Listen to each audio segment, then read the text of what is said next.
Dans le Grand Nord canadien, un village entier a disparu sans laisser la moindre trace. Pas un corps, pas un habitant, rien. Aujourd'hui, plongeons dans l'un des mystères les plus troublants du XXe siècle, le village fantôme du lac Anjikuni. En novembre 1930, un trappeur nommé Joe Labelle arrive au village inuit d'Anjikuni pour se ravitailler. Mais quelque chose ne va pas. Dès son entrée, il trouve les habitations silencieuses. Les portes sont ouvertes, les repas sont abandonnés. Et pourtant, aucune trace de lutte. Labelle explore les huttes une par une, mais le village est totalement vide.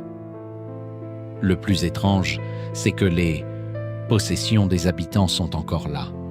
Leurs vêtements d'hiver, leurs fusils, leurs provisions. Dans un environnement où moins 40 degrés Celsius peut tuer en quelques minutes, il est impossible qu'un groupe entier parte sans rien emporter. Un enquêteur découvre alors quelque chose de terrifiant, le cimetière du village. Plusieurs tombes semblent avoir été ouvertes, mais pas à la pelle.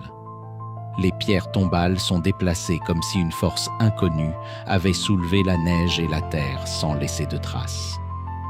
Depuis près d'un siècle, plusieurs théories tentent d'expliquer ce mystère. Un départ forcé par un phénomène naturel, une migration soudaine et collective, ou quelque chose d'encore plus difficile à admettre, lié aux témoignages de l'époque parlant de lumières étranges dans le ciel.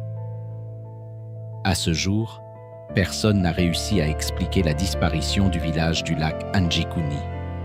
Alors je te pose la question, que s'est-il vraiment passé cette nuit-là? Dites-le dans les commentaires et abonnez-vous pour d'autres mystères du monde.